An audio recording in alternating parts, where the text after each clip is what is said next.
Alors, vous n'entendez pas les cloches de la basilique parce que puisqu'il s'agira d'une cérémonie qui est une cérémonie laïque, même si elle se déroule à l'intérieur de la basilique, eh bien, cette cérémonie laïque est assez particulière. Permettez-moi un instant de silence.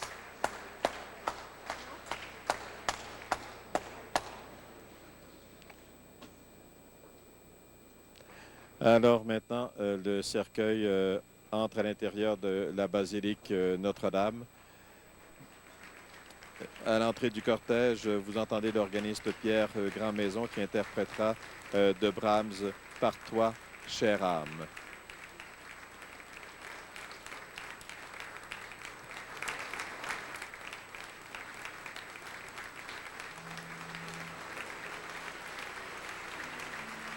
Les membres de la famille de Pierre Bourgault. Daniel Boucher, que l'on peut voir, qui fait son entrée.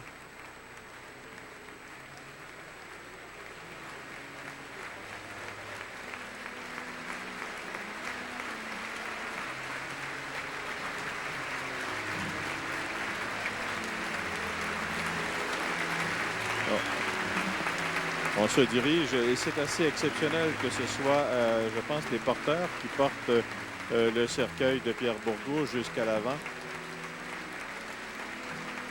où il sera accueilli. C'est René Aumiérois qui agira comme, je dirais, maître de cette cérémonie. Monseigneur Bigras de la basilique ici, qui accueillera sobrement la dépouille de Pierre Bourgault. Une cérémonie dépouillée, je le dis, il n'y aura ni encens ni eau bénite. Cérémonie dépouillée de toute marque ou symbole religieux, mais on ne peut certainement passer sous silence le fait que cette cérémonie se déroule à l'intérieur de cette magnifique basilique Notre-Dame de Montréal.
Alors, je le disais, il y a bien sûr les amis politiques, aussi les adversaires politiques qui, dans des moments comme aujourd'hui, se retrouvent.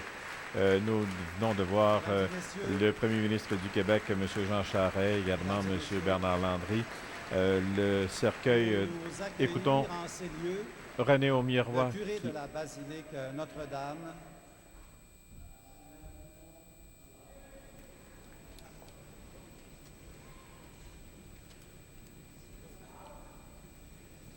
Monseigneur Bigra qui a accepté cette invitation.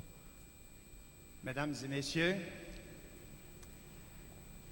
comme curé de Notre-Dame, il me fait plaisir de vous accueillir tous dans cette basilique qui porte le nom de Notre-Dame. Vous êtes venus rendre un dernier hommage à M. Pierre Bourgault. Dans son testament, il a marqué son désir de voir ses funérailles se dérouler dans cette basilique. C'est ainsi que cette demande fut faite au cardinal Jean-Claude Turcotte, notre évêque. Et ce dernier acceptait lundi dernier que ces funérailles non liturgiques soient célébrées ici à Notre-Dame. Il me demandait alors de permettre et de collaborer à la réalisation de cet événement. Pourquoi alors célébrer ces funérailles ici à Notre-Dame? J'ai une petite réflexion personnelle là-dessus. Monsieur Bourgault et moi sommes de la même époque. Nous avons reçu la même éducation. Et nous apprenions cette prière de Saint Bernard dont j'esquisse simplement le début. C'était le « Souvenez-vous ».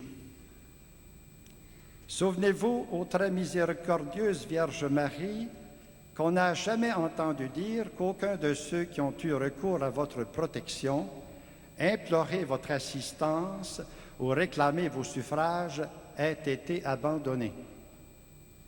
Je m'arrête ici. N'y aurait-il pas eu au fond de lui-même encore le rappel de cette prière pour demander ses funérailles ici dans cette église dédiée à la Vierge Marie? Aujourd'hui, le souvenez-vous prend une signification particulière. Et il reste évidemment à la liberté de chacun des fidèles, comme de ceux qui sont ici, de prier pour le repos de son âme. Pierre Bourgault a choisi Notre-Dame pour rassembler ceux qui l'ont aimé et suivi dans ses choix de valeurs, de justice et de liberté pour les siens, tels qu'il les concevait. La basilique Notre-Dame a une valeur patrimoniale certaine et reconnue unanimement. Tous y sont attachés. Ce souvenez-vous nous amène maintenant à souvenons-nous de lui, de Pierre Bourgault.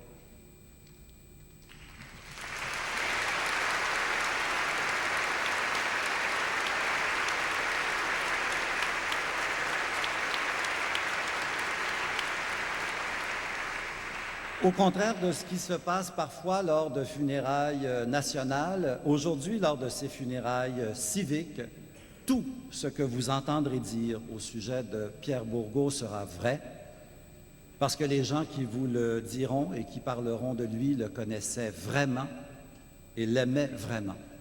Ils vous parleront de l'influence qu'a eu Bourgault sur les idées, sur le pays, sur la langue, sur la communication et sur l'amitié aussi.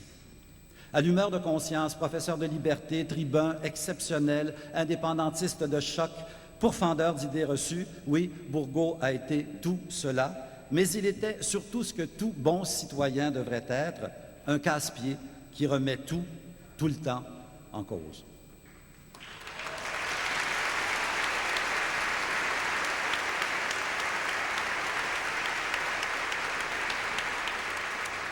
Bourgault lui-même, dans une chronique du Journal de Montréal, expliquait en l'anticipant la tenue de cette cérémonie dans la basilique Notre-Dame. Commentant le débat qui a entouré les funérailles de Jean-Paul Riopelle, il écrivait en mars de l'année dernière, et je le cite, « Je ne comprends pas pourquoi un athée et un anticlérical comme Riopelle ou comme moi ou comme n'importe qui d'autre ne pourrait recevoir un dernier hommage dans une église à l'occasion d'une cérémonie sans caractère religieux.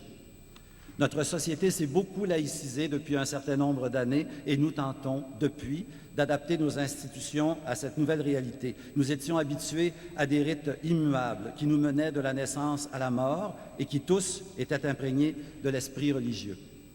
Puis vint le mariage civil. Pendant que les croyants continuaient de célébrer leur union dans les plus beaux lieux religieux, les civils, eux, se retrouvaient dans une petite salle du palais de justice où encore aujourd'hui, on a un peu l'impression de se marier en cachette. Et les croyants continuent aussi de tenir leurs funérailles dans des bâtiments grandioses, au son des grandes orgues, dans un déploiement et un faste qui ne peut qu'annoncer le paradis. Pendant ce temps, à la mort d'un mécréant, on ne sait plus trop en quel lieu lui dire adieu, un musée, un gymnase, le centre Molson. Cette fois, c'est de partir qu'on a l'impression de faire en cachette. On ne se scandalise plus de voir nos églises transformées en condos. Pourquoi se formaliserait-on de voir les non-croyants investir les lieux? Pourquoi n'aurions-nous pas droit, nous aussi, aux grandes orgues et aux espaces inspirants? Fin de la longue citation.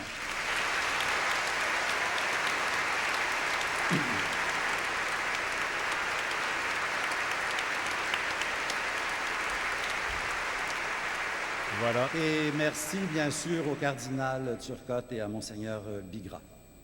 Le président de la Société Saint-Jean-Baptiste, M. Jean Dorion, se définit comme un groupie timide du Grand Bourgault, qu'il a pourtant contribué à faire élire chef du RIN en 1964. C'est M. Dorion qui a réinstauré en 1990 le grand défilé de la Saint-Jean, annulé à la suite des événements qui ont marqué en 68-69 notre mémoire collective. Le président de la Société Saint-Jean-Baptiste, M. Jean Doyon. M. Jean Dorion. Alors, M. Jean Dorion, qui a été le délégué du Québec au Japon pendant plusieurs années.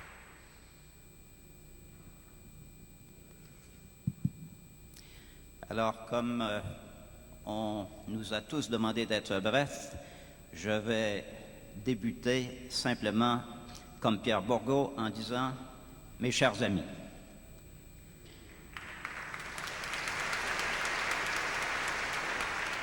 Ma génération fut la première où l'on épousa en grand nombre le projet d'indépendance du Québec. Le RIN est né juste comme j'atteignais 18 ans. J'ai assisté à sa première séance d'information rue Mackay.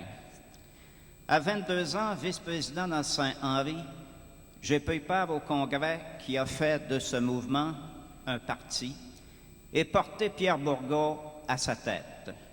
Je n'étais pas alors et ne suis pas devenu par la suite un proche de Pierre Bourgault. Dans les années 60, le personnage m'intimidait, moi, un petit étudiant d'une famille ouvrière de Villemort. Mais je suivais toutes ses apparitions publiques au Jésus, au débat avec d'Allemagne contre Trudeau et Pelletier, à l'Assemblée de 6 000 jeunes à Montréal-Nord, à l'émeute policière de la Saint-Jean. Je suis arrivé au RIN partagé entre deux sentiments. Il y avait d'abord et surtout celui inculqué à nos aînés, selon qui tenter d'échapper à notre sort de peuple vaincu et occupé, c'était impensable. J'allais au RIN rencontrer des fous qui prêchaient le contraire. J'y allais avec d'autres parce que l'impensable, nous commencions à y penser, malgré nos craintes et nos hésitations. Nous commencions à nous demander si nous n'avions pas le droit de rêver à un vrai pays, gouverné par notre peuple, un pays français, et quand je dis français, ce n'est pas l'origine des gens qui me préoccupaient, je m'en fichais alors autant qu'aujourd'hui. Je m'inquiétais, à vrai dire, non pas de leur origine, mais de leur descendance. Pour être plus clair, je m'inquiétais du choix de l'école que faisaient les immigrants.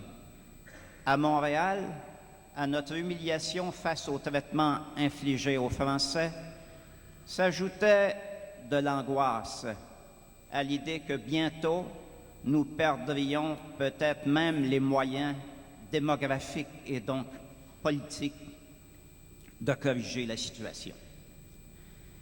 L'oppression que nous subissions s'appuyait sur un vaste armement idéologique, une anthologie de sornettes parfaitement intériorisées, invoquant la fatalité historique, les droits sacrés des minorités, surtout quand elles sont anglophones, la libre entreprise, la liberté de choix et que sais-je encore. C'est Bourgault qui, dans cette forêt de sophismes, nous a guidés vers la vérité. Et nous aimions cette vérité qui nous rendait libres. Oui, Bourgault nous a lavé le cerveau et c'est un lavage dont nous avions grandement besoin.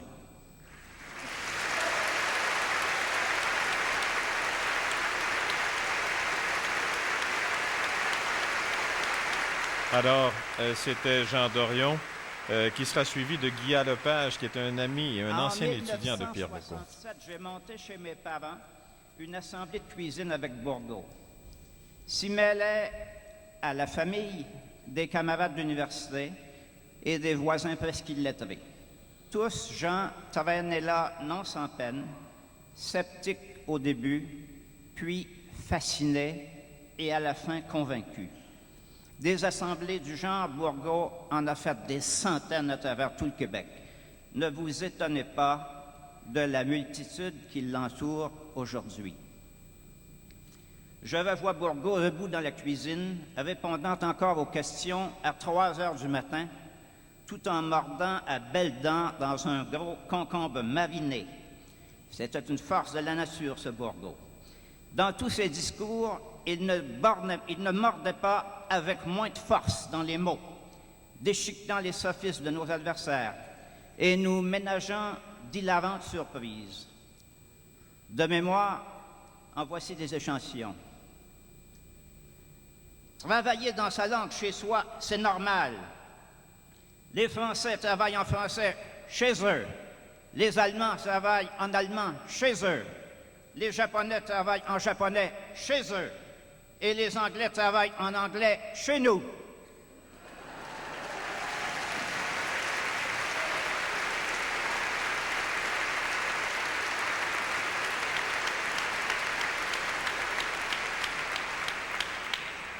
Il disait encore, « Nous ne voulons pas être la minorité la mieux traitée au monde, nous voulons être une majorité. »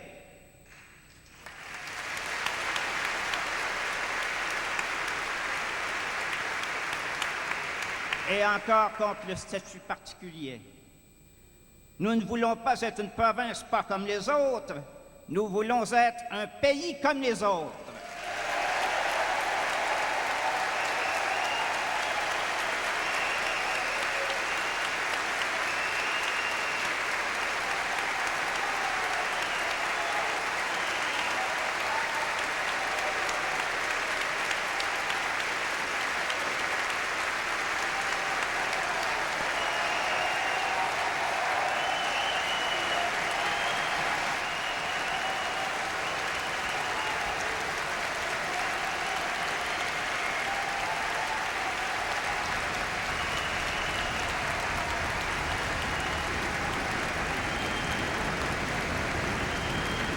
Michel Martin, c'est une cérémonie qui doit être réglée au quart de tour, mais je pense que les applaudissements vont venir modifier l'horaire. Heureusement que ce n'est pas de moi, sans ça je deviendrais très vaniteux.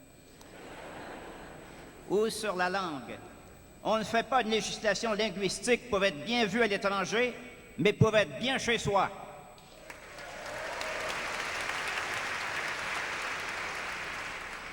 Bourgault n'a pas cherché de compromis avec nos préjugés et nos idées reçues. Il les a, au contraire, confrontés. D'autres gens ont été portés par la vague indépendantiste. Bourgault, lui, a contribué à la créer. Pour ce faire, il a fait appel chez ceux et celles qui l'écoutaient à la capacité de se dépasser. Cette capacité, elle existe chez chacun et chacune d'entre nous. Grâce à lui, beaucoup parmi nous ont appris que la vie a un sens, c'est le sens que nous lui donnons. Bien sûr, il y aura toujours des cyniques, des désabusés, des épais, des pieds arrivés au sol pour trouver tout cela ridicule. Plus on vole haut, plus on paraît petit à ceux qui ne peuvent pas voler. Bourgault n'a été ni premier ministre, ni ministre, ni même député. Il a été bien plus que tout cela. Voyez la reconnaissance qu'on lui en témoigne aujourd'hui.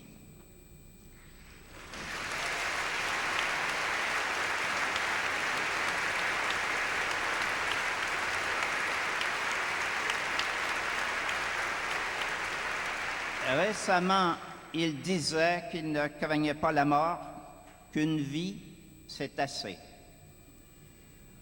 Hélas, des vies comme la sienne, il nous en faudrait plus. Merci.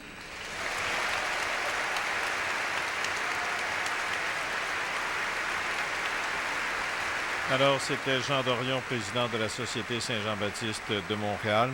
Nous entendrons aussi également Gilles Vigneault au cours de cette cérémonie, Jean-Pierre Ferland, Bernard Landry. Je m'excuse d'avoir traité M. Dorion de doyen. Encore heureux que j'en ai pas fait un doyen. Je suis vraiment désolé. Pierre Bourgault disait pour rire qu'il avait l'étoffe d'un héros parce qu'il avait survécu 6 mois à enseigner dans la même classe aux 4 zoufs de Roch et Belles-Oreilles. Guy Lepage, qui a lui aussi survécu à Roch et Belles-Oreilles pour devenir un auteur apprécié un peu partout dans le monde, commentait ainsi dans Le Devoir la manière Bourgault. Non seulement il voulait convaincre les gens, mais il voulait les convaincre au niveau de leur intelligence. C'est peut-être en cela qu'il se distinguait des politiciens. Monsieur Guy Lepage.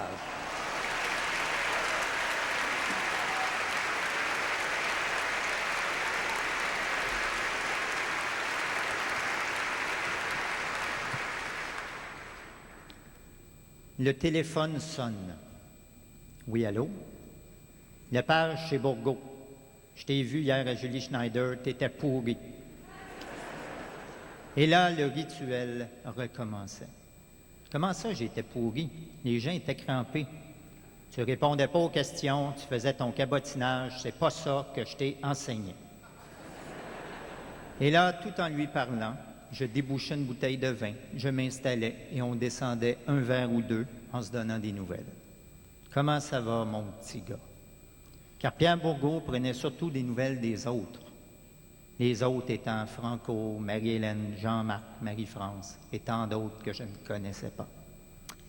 Pierre Bourgault était mon professeur en communication à l'UQAM entre 1979 et 1982. Il a été mon ami entre 1979 et 2003. J'avais 19 ans quand j'ai commencé l'université et j'étais animé par ce que mon gérant appelle le guts de l'inconscience. C'est Bourgault qui a développé ma conscience tout en préservant mon guts. Il donnait un cours de communication orale, comment s'exprimer en public, comment rédiger et défendre un discours, comment mener une entrevue. Le plus grand orateur de notre presque pays qui partageait l'essence de son don avec des ticus de ma génération.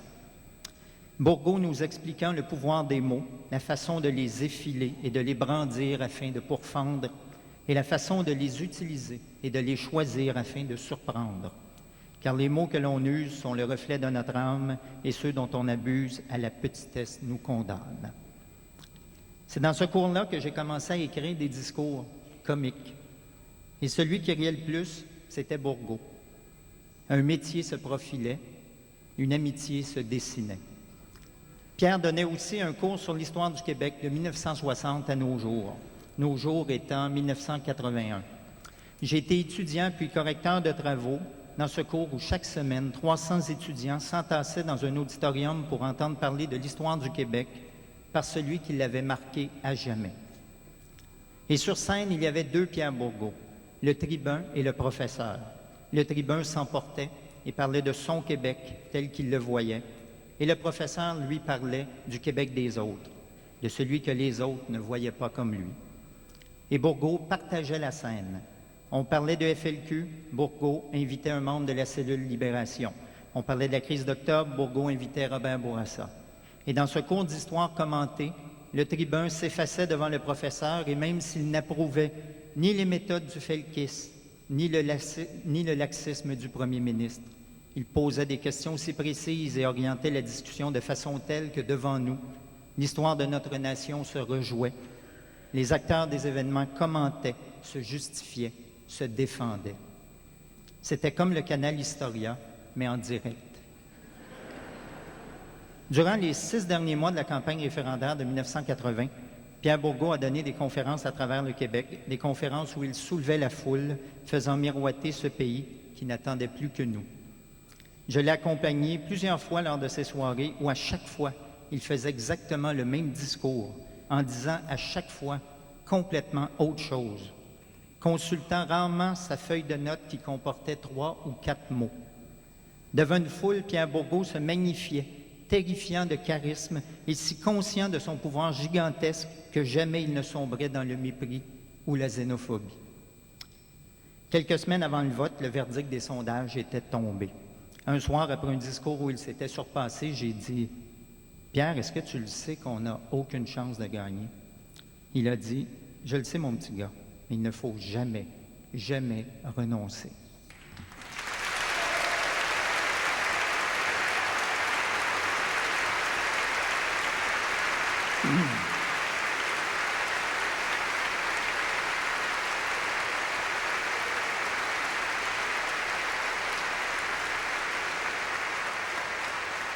Pierre Bourgault se sera battu jusqu'au dernier souffle contre sa plus grande adversaire. Et sa plus grande adversaire n'était pas la cigarette, non, c'était la bêtise. Pierre Bourgault m'a fait découvrir le plaisir du vin. Il m'a accueilli souvent de fois à sa table, comme on reçoit un invité de marque. Il m'a pardonné toutes les nombreuses fois où j'ai passé des mois sans lui donner de mes nouvelles. Il a jugé sévèrement mon travail, car Pierre était très exigeant envers ses étudiants et très exigeant envers ses amis. Et malheureusement pour moi, j'étais les deux. Il a déjà dit en entrevue, quand je vois un de mes étudiants réussir dans la vie, j'ai l'impression que c'est un peu grâce à moi. Quand on me dit à moi aujourd'hui en entrevue que je défends mes idées jusqu'au bout, que je dis ce que je pense, que je ne crains pas la polémique, devinez c'est grâce à qui? Vous avez 2 choix, Pierre ou Bourgault.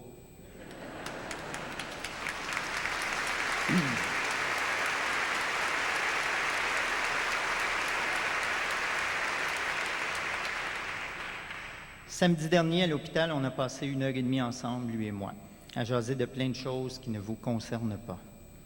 Et j'ai même eu droit probablement à son dernier éditorial, le sujet, le système de santé au Québec pour lequel il proclamait haut et fort son admiration.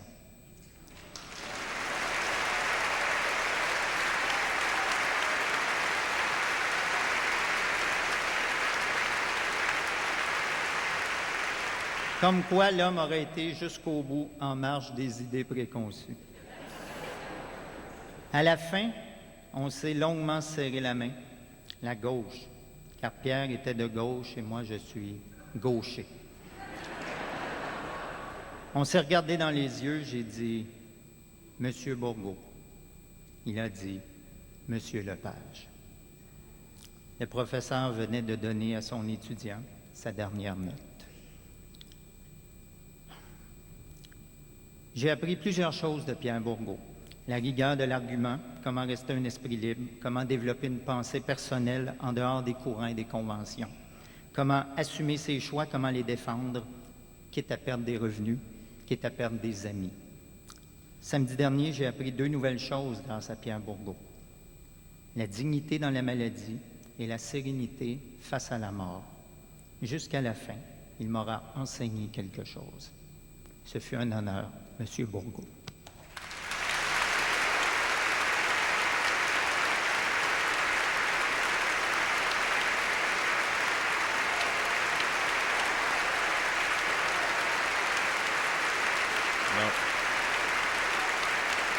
Guy Lepage, qui faisait partie, je dirais, de ses amis des dernières années auprès de Pierre Bourgault, le professeur, le communicateur, si on le compare à ses amis de la première heure en politique au sein du RIN.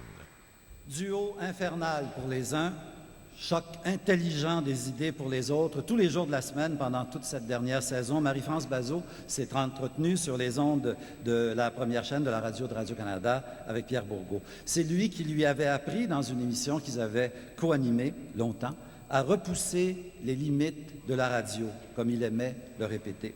Marie-France Bazot partageait avec quelques-uns d'entre nous le privilège de vivre avec son mentor ce que lui-même et nous tous appelions une amitié exigeante. Madame Marie-France Bazot. Mais Michel Martin, jamais se battre contre la bêtise, a dit... Bon, on va écouter Marie-France tout de suite. Saint-Bourgault du Plateau. Depuis quelques jours, à travers les hommages qui lui sont rendus, je vois surgir la tentation d'un Bourgault que je ne connais pas. Un Bourgault magnifié, champion de l'excellence et de la cause juste, un plus que Pierre, lisse et superbe, un héros que beau bonhomme ne reconnaîtrait même pas. On est en train de faire de mon Bourgault un saint, de pratiquement le canoniser, de le statufier et de lui faire une belle auréole argentée. C'est vrai qu'il parlait aux oiseaux et aux bêtes, ce qui est parfois un signe extérieur de sainteté, mais ne partons pas en peur. Il s'agissait ici de vulgaires pigeons, d'écureuils dégénérés et d'un cochon du plateau. Pierre Bourgault avait la pensée trop indépendante et le verbe bien trop haut pour la job céleste. Son sens de l'argumentation était trop clair. Un saint, ça manie la métaphore, ça s'exprime avec des détours et des symboles fleuris et bibliques. Pierre, lui, aimait la formule percutante, le tape à l'œil des jardins portugais, et quand, au détour d'une envolée, il s'exclamait « Vierge », ce n'était pas à la mère de Jésus qu'il pensait. Pierre Bourgault était fou, vaniteux, excessif, libre, têtu, boqué, moqueur, exigeant, hédoniste, cinglant, plus libre encore. Ce n'est pas de cette étoffe dont on fait des saints. Ce n'est pas non plus de la bonne pâte à héros, même si le Québec s'en cherche maladivement, sinon un héros explosif, à usage risqué et dont la manipulation laisse des traces indélébiles. Ce n'est pas parce qu'il est mort que sa pensée entre maintenant dans une case, que ses idées deviennent statiques. N'en faisons pas une icône, il est bien trop moderne pour ça. Les statues de saints sont raides et figées, ça impressionne les âmes sensibles et ça ne fait plaisir qu'aux pigeons.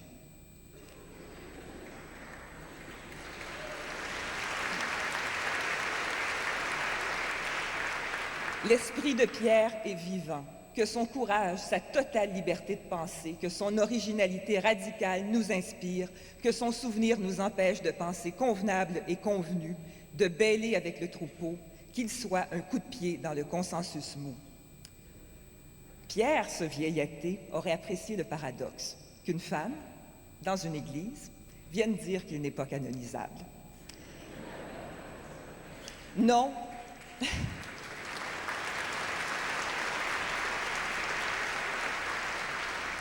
Non, Bourgault ne sera pas un saint. Ne cédons pas à cette tentation et ne le délivrons pas trop du mal. Il a eu ben du fun. Et puis, être le saint que certains veulent en faire serait, au fond, bien trop peu ambitieux pour Pierre Bourgault. Ne s'était-il pas autoproclamé dernièrement le pape du plateau? Je te salue, Pierre.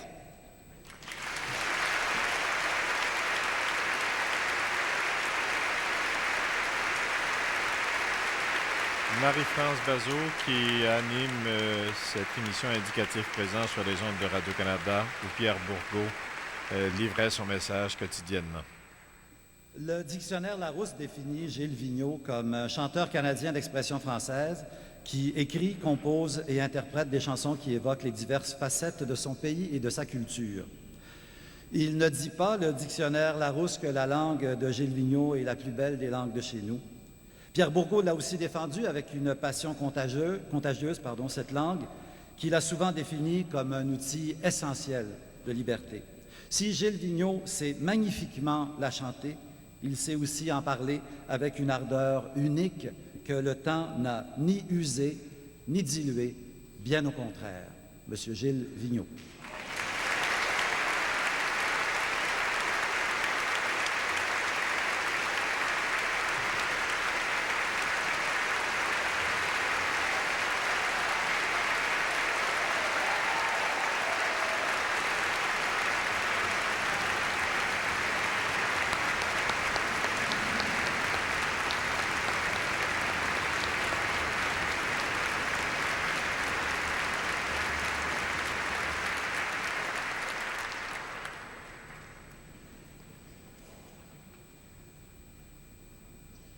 Les gens de son pays,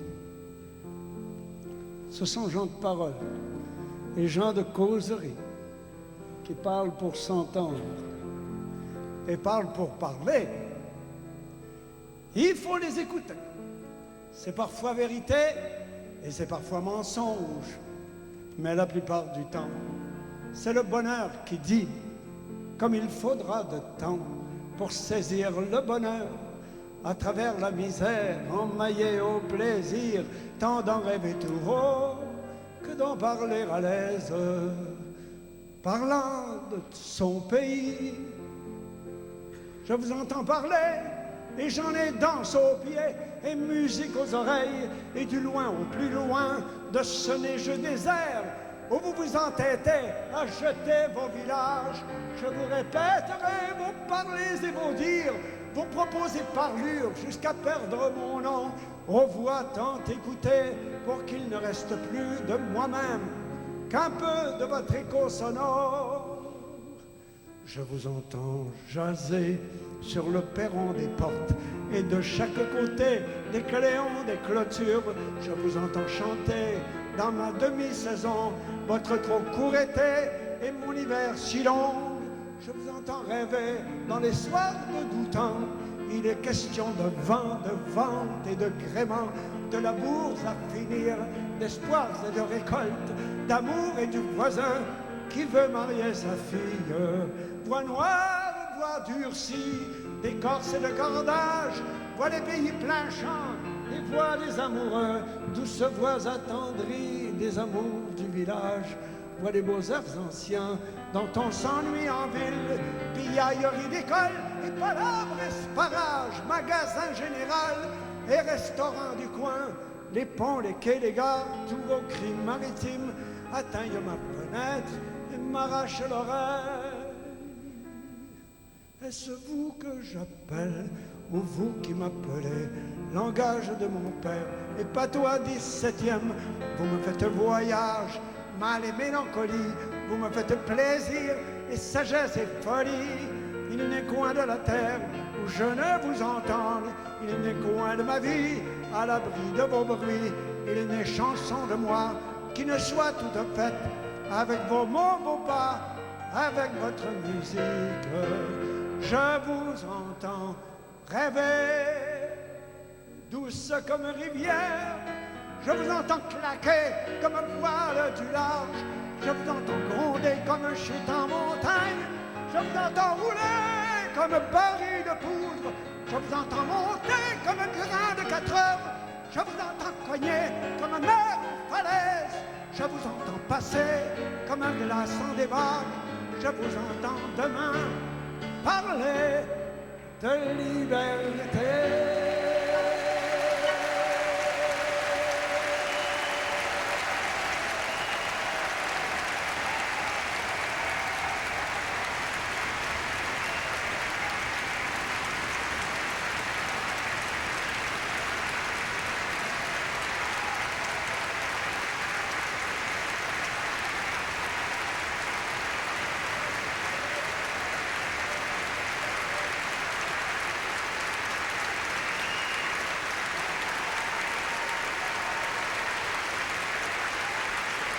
Alors, c'était Gilles Vigneault et cette très belle chanson, « Les gens de mon pays ».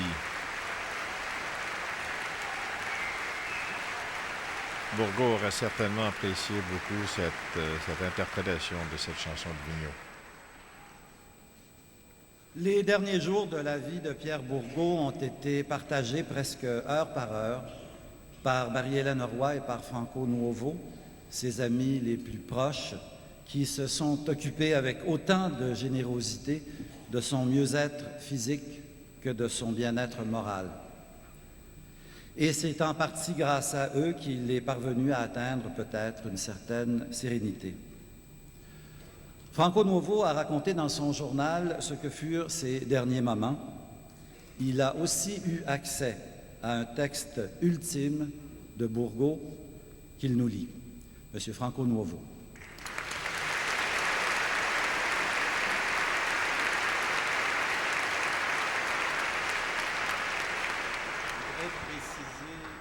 Une petite chose, Guy avait raison, les derniers jours de Pierre Bourgault étaient sereins. Pendant les derniers jours, il était serein et en paix. Mais je crois que les semaines qui ont précédé ont été plutôt difficiles. Et cette douleur-là, comme il le faisait souvent, je crois qu'il avait besoin de la coucher sur papier. Alors voici. Le cœur bat plus vite que de coutume et le cerveau explose. Je me demande lequel des deux éclatera le premier. À moins que je ne m'occupe de tout cela moi-même, ce qui ne serait pas une si mauvaise idée après tout. Je m'engloutis dans toutes les contradictions. Je suis vivant, mais je suis mort. Je suis résigné, mais je veux me battre. Un instant, je m'imagine longeant les murs sans lever le regard, puis je décide de porter la tête haute et de soutenir les terribles regards de tous ces accusateurs qui hier encore m'aimaient. Je veux vivre et je veux mourir. Je veux ignorer le bourreau qui ne sait pas ce qu'il fait, puis je veux me venger. Je veux dormir mais rester vigilant. Je suis allumé, puis je m'éteins.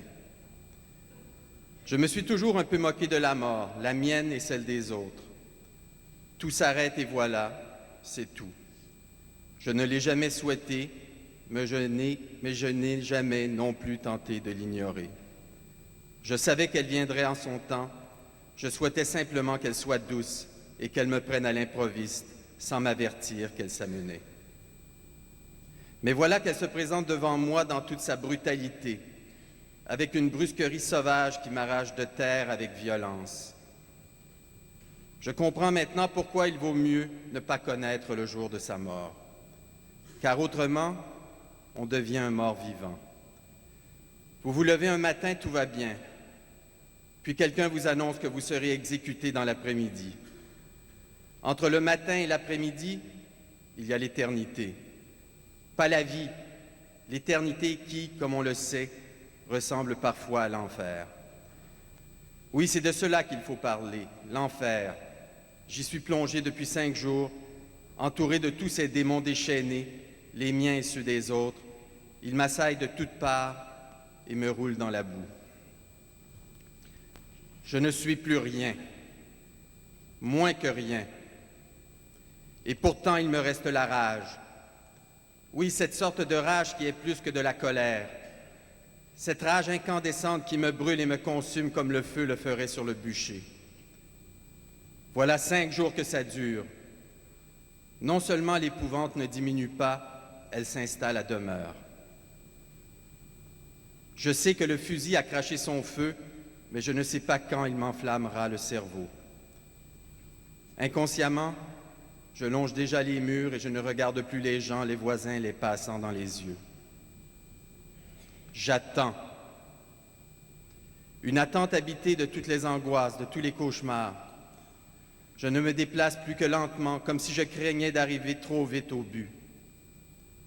Je regarde mon chien avec plus de tendresse que d'habitude, et c'est dans une sorte de brouillard que j'aperçois ma terrasse abondamment fleurie. Je vois à peine les fleurs, qui ne sont plus que des taches de couleur imprécises qui s'évanouissent en plein soleil. Désormais, je sais ce qu'est la folie. Le retrait, le refuge, le départ ailleurs. Je me sens devenir fou. Je commence à comprendre que la mort et la folie ne sont peut-être qu'une seule et même chose. Je n'en peux plus. Ah, tuez-moi au plus tôt et qu'on en finisse enfin. Je suis mort et je vis l'horreur absolue. Ce n'est pas tant la mort en soi, c'est la mort qui surgit de nulle part dans l'humiliation et l'opprobre. Ce n'est pas la mort tout court, c'est la mort qui s'accompagne d'un jugement injuste et de la condamnation sans appel. C'est la mort qui survient dans les cris de vengeance, c'est la pire des morts, c'est la mienne. J'ai connu tout au long de ma vie des souffrances indicibles et de lourdes épreuves, mais réunies toutes ensemble, elles pèsent bien peu auprès de la tourmente dans laquelle je suis plongé.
Improvisation musicale de Pierre Grandmaison, l'organiste pouvait suivre ce texte de Pierre Bourgault Un des sur la mort. mystères entourant Pierre Bourgault, c'est la fascination qu'il n'a jamais cessé d'exercer sur les jeunes, qu'il écoutait, auxquels il savait parler et dont certains le fascinaient. Un de ceux-là, c'est le comédien humoriste Patrick Huard, avec qui Pierre Bourgault s'est entretenu à la radio chaque matin aux aurores pendant une saison. C'est la curiosité qui a mené Patrick Huard à s'intéresser à ce curieux personnage, et c'est parce qu'il le trouvait baveux, donc vivant, que Bourgault s'est intéressé à lui. Monsieur Patrick Huard.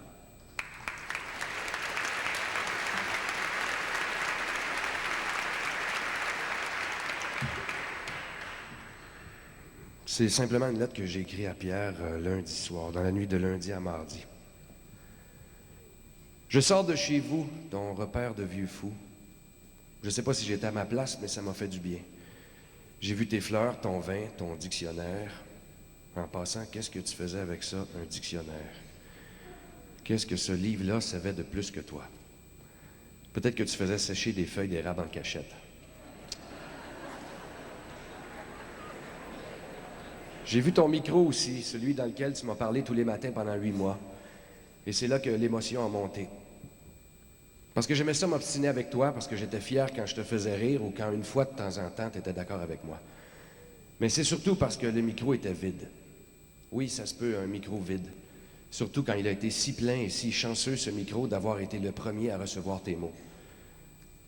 Vendredi, j'avais 2 mots à te dire. Tu sais, les 2 petits mots qui sont si gros. Mais j'ai eu peur. Peur de déranger, peur de m'immiscer. Et ce soir, il est trop tard. Parce que si tu as raison encore, tu m'entends pas. Parce que si tu as raison après, il n'y a rien. Parce que si tu as raison, la vie éternelle, c'est un baume inventé pour les plaies de ceux qui restent. Mais pour une dernière fois, je vais t'obstiner un peu. Que tu le veuilles ou non, la vie éternelle, c'est vrai, ça existe. La seule nuance, c'est que ça commence pas avec la mort, ça commence à la naissance. Quand quelqu'un vient au monde, il commence déjà à le changer. Sans effort, comme ça. Par ses rêves, ses gestes, ses erreurs, ses petites victoires et ses grandes défaites. C'est vrai pour chaque individu, alors imagine quand il a une grande gueule.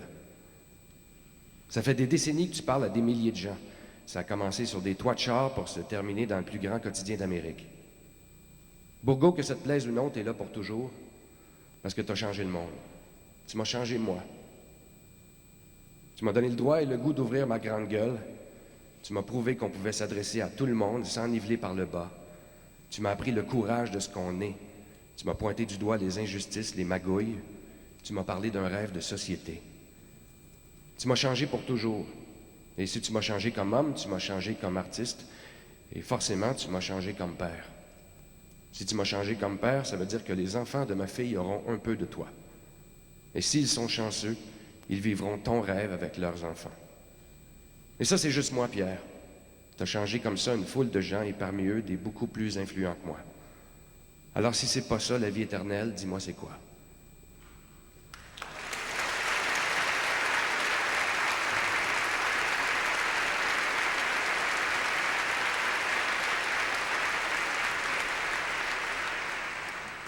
Ah, je sais ce que tu vas me dire. Les intellectuels comme toi appellent ça la théorie du chaos, les battements d'ailes d'un papillon qui provoque une tornade sur un autre continent.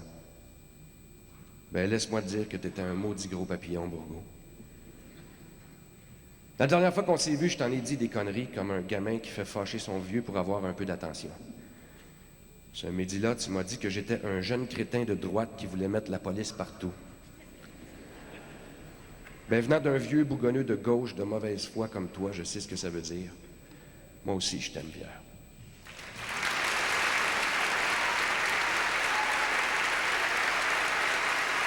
Patrick Huard qui avait participé à ce brunch dont parlait Franco Nuovo en compagnie d'Éric Lapointe et de Daniel Boucher, qui rapprochait Bourgault du monde des artistes. Au cours des derniers jours, lorsqu'il a appris que le chef du PQ allait demeurer en poste, Pierre Bourgault a dit à Bernard Landry, « Toi, tu restes. Moi, je vais y rester. » Ce qui, d'une certaine manière, illustrait leur parcours respectif.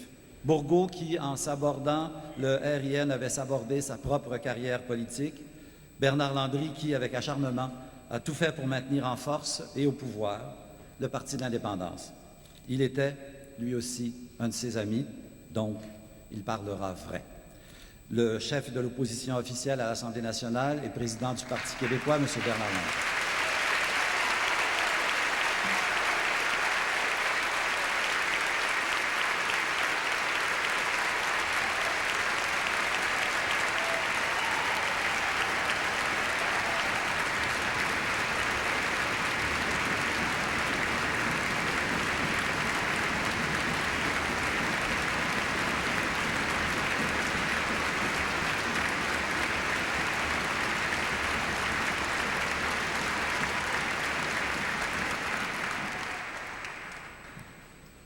Mes chers compatriotes, nous sommes dans un lieu de culte, mais aussi dans un lieu de mémoire nationale. En 1910, l'évêque de Londres, envoyé par le pape, Monseigneur Bourne s'appelait-il, est venu dans ce temple pour dire aux Canadiens français, très gentiment d'ailleurs, que pour leur bien, ils devaient changer de langue et parler anglais. Et Henri Bourassa, dans un discours célèbre que j'ai relu ce matin, lui a donné une bonne réplique. Mais en lisant le discours, je me disais, paix à votre mémoire, Monseigneur, vous avez été chanceux de ne pas avoir Pierre Bourgault pour vous répondre.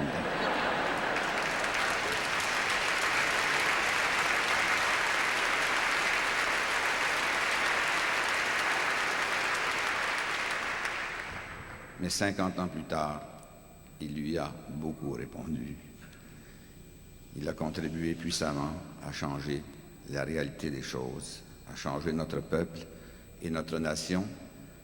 Mais même s'il n'y avait pas en cet homme exceptionnel de dimension politique, il aurait droit quand même à de fabuleux hommages pour ce qu'il était. Un penseur, un humaniste, un philosophe, un homme libre qui nous a fait profiter, ses amis, ses proches et son peuple, de son intelligence extraordinaire. L'amitié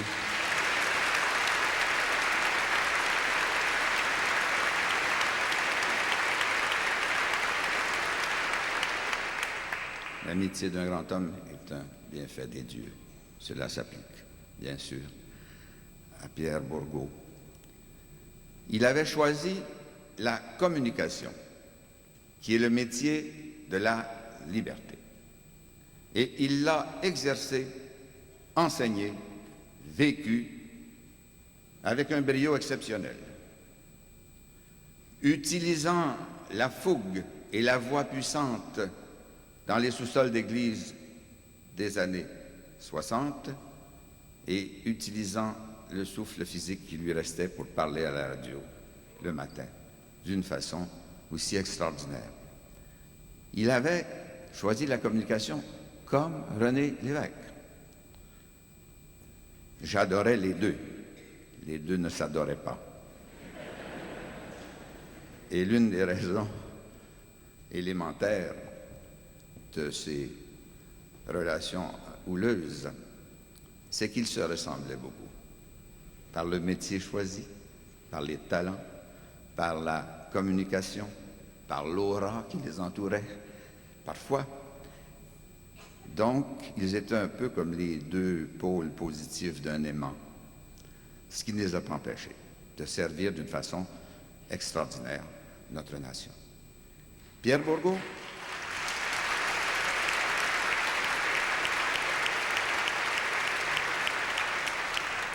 Pierre Bourgault est un des seuls intellectuels à avoir regardé en face ce phénomène qui n'est pas positif de la rectitude politique, qui est une limitation à la parole dans bien des cas.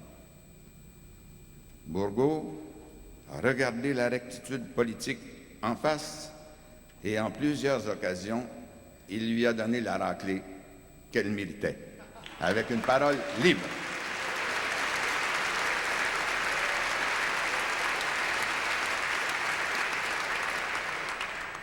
C'était aussi un philosophe, et j'espère que ses proches ou d'autres chercheurs collectionneront ses aphorismes et les publieront. Mais un de ceux qui s'applique le mieux ce matin, c'est le suivant. La seule consolation qu'il y a à vieillir, c'est de ne pas être mort jeune.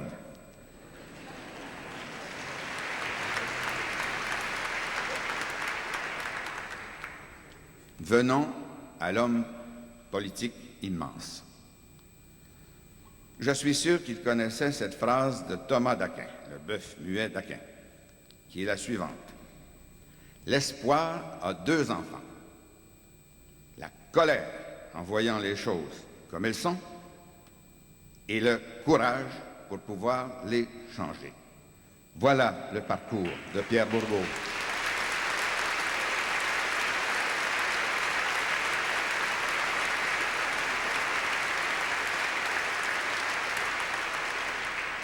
Fut-il en colère? Oui. Fut-il radical? Oui. Qu'est-ce qu'un radical? C'est celui qui veut s'attaquer à la racine des problèmes, à la racine du mal. Et avec une intelligence prodigieuse et une intuition incomparable, il a, dans les années 60, réveillé une vieille aspiration collective, éternelle en fait, normale, mais qui pour diverses raisons s'était endormie. Les patriotes de 1837, en plus de propager les idées de liberté et du siècle des Lumières, demandaient l'indépendance nationale du Bas-Canada. Honoré Mercier, fondateur du Parti national, tenait un langage avoisinant. Mais pendant de longues années de dormance, les choses n'ont pas été dites comme elles auraient dû l'être, sauf par quelques exceptions. Raymond Barbeau. Puis vinrent d'Allemagne, Chaput, Bourgault, Préfontaine et quelques autres qui se sont remis à dire les choses comme elles devaient l'être. En colère d'abord. Alors, ne cherchons pas l'explication de quelques écarts de langage du temps. Ils étaient appropriés, tellement appropriés que ces hommes ont lancé un mouvement politique qui est le mouvement politique le plus puissant et le plus important depuis un demi-siècle au Québec.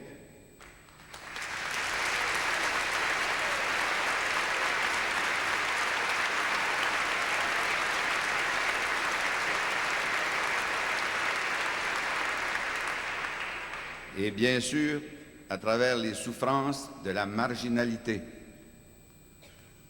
Il y avait en 1995 60% des francophones et 50% des Québécois dans leur ensemble qui choisissaient ce que Bourgault préconisait en 1960. Mais la marche dans la marginalité fut pénible. Il fallait du courage, de l'endurance, de la force. Vous savez qu'il a vécu dans la précarité matérielle à cause de ses idées, ce qui est quand même rare dans des sociétés comme les nôtres. Et il n'a jamais désarmé. J'ai passé 1 heure avec lui quelques jours avant sa mort. Je n'ai entendu aucune expression de souffrance, de regret, de défaillance, de désespoir ou de découragement. Pendant 1 heure, j'ai entendu le puissant Pierre Bourgault me tenir un discours d'une puissance, d'une intelligence et d'une cohésion incomparables. Seule la voix physique n'était pas au rendez-vous, mais le souffle de l'esprit y était. Et dans cette conversation, tournée, oui, un peu vers son passé, mais surtout vers l'avenir, il m'a dicté une phrase que j'ai notée, mais elle est dans mon esprit pour toujours. C'est une phrase concernant notre cause nationale. Ce n'est pas une démonstration d'économie ou de science politique ou de constitution. La phrase, c'est la suivante. L'indépendance, c'est de voler de ses propres ailes.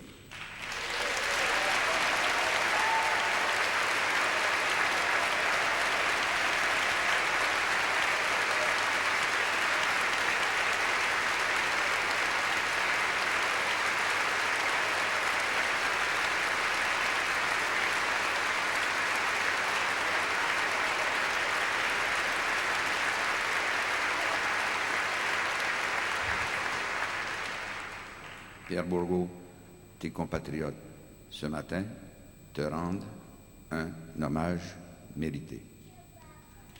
Mais puisque tu as contribué à nous donner des ailes, je sais quel est l'hommage qui te conviendra vraiment.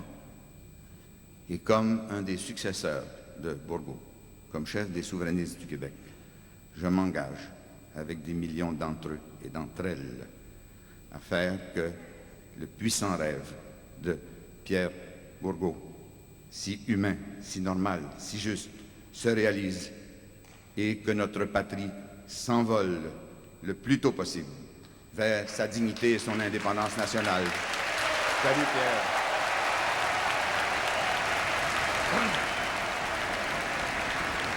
Alors, c'était le chef de l'opposition. En fait,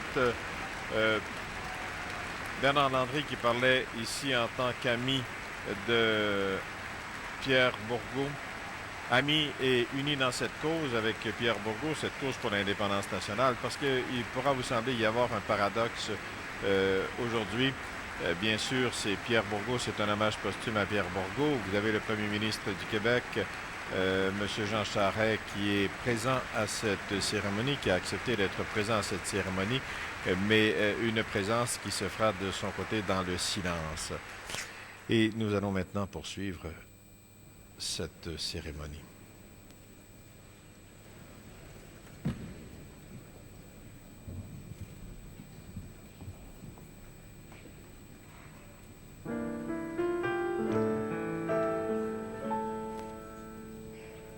Un peu plus haut, un peu plus loin, je veux aller un peu plus loin. Je veux voir comment c'est là-haut. Garde mon bras et tiens ma main. Un peu plus haut, un peu plus loin. Je veux aller encore plus loin. Laisse mon bras, tiens ma main. Je n'irai pas plus loin qu'il faut. Encore un pas. Encore un saut, une tempête et un ruisseau. Prends garde, j'ai laissé ta main. Attends-moi là-bas, je reviens. Encore un pas, un petit pas. Encore un saut et je suis là. Là-haut, si je ne tombe pas, non j'y suis, je ne tombe pas. C'est bon, c'est bon, c'est bon. Si tu voyais le monde au fond là-bas, c'est bon, c'est bon, c'est bon, c'est bon. La mer plus petite que soi. Oh. Mais on ne se voit pas. Un peu plus haut, un peu plus seul. Je ne veux plus être loin, tout seul. Viens voir ici comme on est bien. Quand on est haut, comme on est loin. Un peu plus haut, un peu plus loin. Je ne peux plus te tenir la main. Dis-moi comment j'ai pu monter, comment descendre sans tomber. Un peu plus haut, un peu plus fort. Encore un saut, essaye encore. Je voudrais te tendre les bras, mais je suis trop, tu es trop bas. Encore un pas, un petit pas. Tu es trop loin, je t'aime. Adieu, je reviendrai si je redescends sans tomber. Oh, c'est bon, C'est bon, c'est bon. c'est bon. Si tu voyais le monde au fond là-bas, c'est bon, C'est bon, c'est bon. c'est bon. La mer plus petite que soi. Oh, oh. On ne se voit pas. Un peu plus haut, plus loin. Je veux aller encore plus loin. Peut-être bien qu'un peu plus haut, je trouverai d'autres chemins. Oh, c'est beau, c'est beau. Si tu voyais le monde au fond là-bas, c'est beau, c'est beau, c'est beau, c'est beau, c'est beau.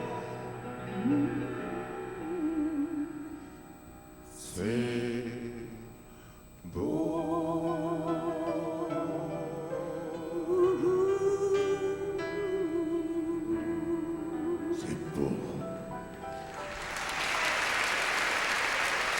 Jean-Pierre Ferland et la choriste Line Jourdouin, au piano Benoît Fecteau. Et c'est maintenant suivi, ce sera après les applaudissements, un moment de silence. On nous demande une minute de silence, une minute blanche.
Alors, en écoutant cet Alléluia de Mozart, à l'orgue Pierre Grandmaison et la soprano Marie-France Dutot, on a déposé ce drapeau du Québec avec un petit changement au programme.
c'est sur cette musique de Pierre Grandmaison à l'orgue, cet Alléluia de la soprano Marie-France Duclos, cet Alléluia de Mozart. Michel Martin, comment vous venez? Vous venez de vivre cette cérémonie, cet hommage funèbre. Je l'ai dit encore, parce qu'on entend les gens applaudir à tout rompre, on sent le plancher vibrer sous nos pieds. Il y a beaucoup d'émotions dans cette basilique. C'est un beau moment. J'aime pas beaucoup les cérémonies funéraires, mais là, indubitablement, c'est un beau moment. Il aura réussi sa propre cérémonie parce qu'il l'a influencé par ce texte sur la mort. On nous a parlé beaucoup de la sérénité de Bourgault, mais il avait dû passer par ce passage difficile de faire face ouvertement à la mort. Et forcément, tous les gens connaissent, à moins de mourir subitement d'un attaque cardiaque, ils se sentaient faiblir, ils sentaient ses forces abandonner peu à peu, et le texte que lui nouveau en est l'illustration. Oui, vous laissez en héritage, Michel Martin, une part de la vie de Pierre Bourgault, ce film sur le RIM. Comment avait-il réagi et comment les gens ont-ils réagi à ce film sur l'histoire, qui est une bonne partie de l'histoire de Pierre Bourgault que ce film? Quand j'ai commencé le projet, ça m'apparaissait essentiel de faire ce film-là parce qu'il fallait capter cette histoire, l'histoire de Pierre et également l'histoire des autres militants comme André d'Allemagne et tous les autres, avant qu'il soit trop tard, avant que ces gens-là disparaissent. Rien n'avait été fait sur le RIM. Alors ce film-là était très important. Oui. Le cercueil se retrouve maintenant à l'extérieur de la basilique Notre-Dame, en route pour son dernier repos. Et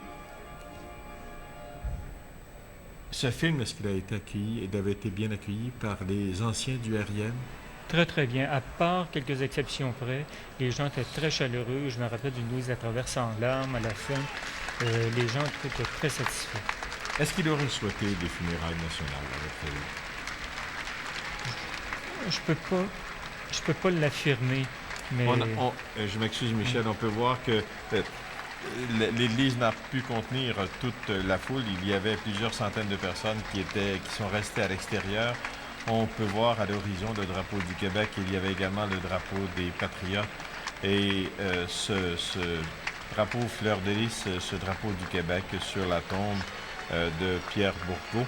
Et je ne sais si mon collègue Yves Poirier se retrouve à l'extérieur et s'il nous entend, s'il a des choses à nous rapporter. Yves, à vous la parole.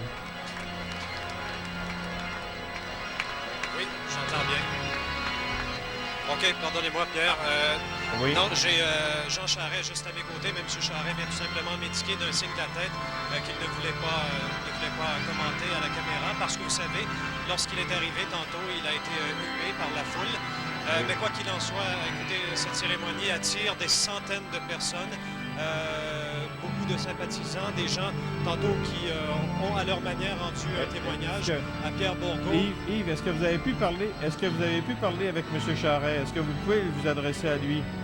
M. Charest, est-ce que vous voulez nous parler? M. Charest, est-ce que vous voulez nous accorder une entrevue? M. Charest, non, ne veut pas du tout, malheureusement, nous accorder une entrevue. Bon. J'ai cependant parlé tantôt à Pierre Falardeau.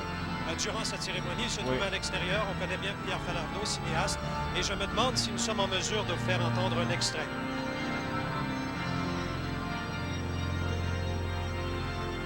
Ce n'est pas le cas. Alors, on me dit que ce n'est pas le cas, mais Yves, on peut voir exactement, bon, vous l'avez dit, M. Charest, lorsqu'il est arrivé, il est passé tout près de nous en coup de vent.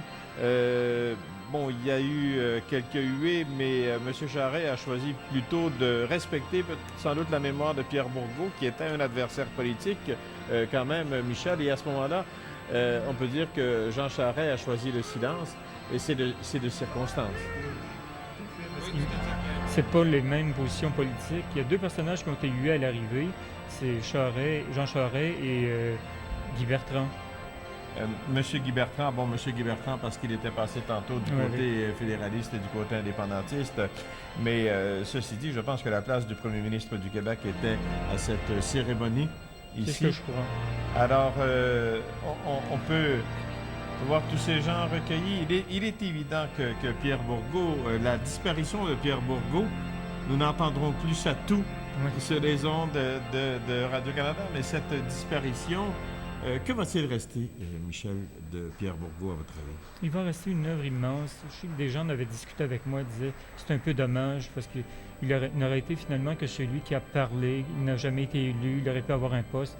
Mais en même temps, qu'en aurait-il fait d'un poste? Il avait été très déçu d'être battu à l'élection de 66 dans le comté de Sept-Îles, dans le comté de Duplessis.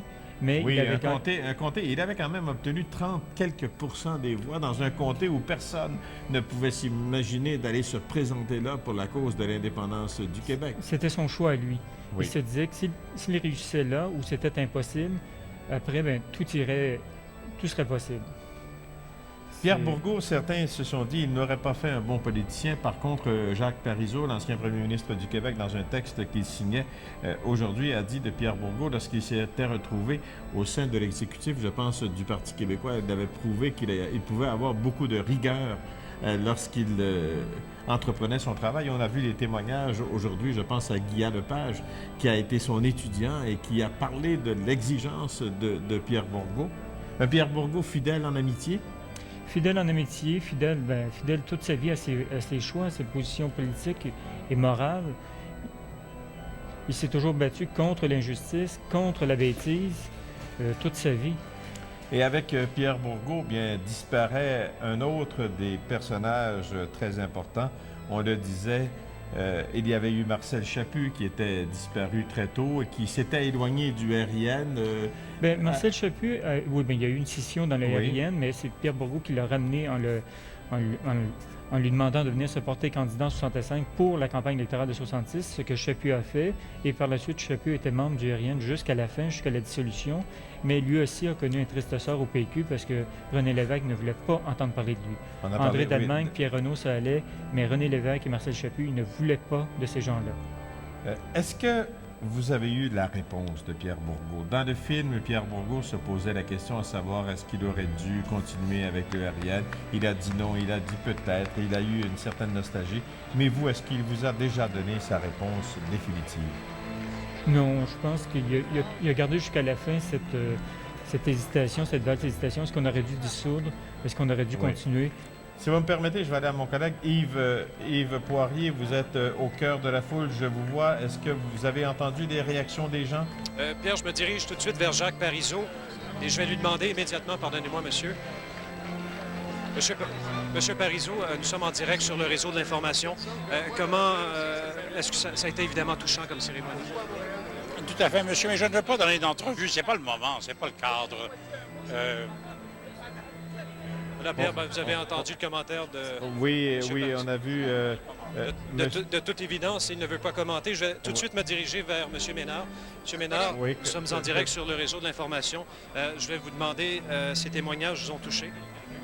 Ah, beaucoup, oui. Et puis, ils étaient comme M. Bourgault, ils étaient très vrais. Parce que je pense que c'est une des choses qui l'a caractérisé, c'est son authenticité. Ce que les gens aimaient beaucoup de lui. C'était le plus grand orateur, mais il n'a jamais été démagogue. Parce qu'il était profondément vrai. Et M. Landry a terminé la cérémonie. Magnifiquement. En parlant du rêve de Pierre Bourgault, vous y croyez? Oui, j'y crois, mais il ne faut pas que ce soit le rêve d'un homme ou même d'un groupe d'hommes ou même d'une élite. Que ce soit c'est le rêve de tout un peuple. Merci beaucoup, M. Ménard. Pierre, je vous rends l'antenne. Oui, merci beaucoup. On voit le docteur Denis Lazure. Bien sûr, on a vu toutes les figures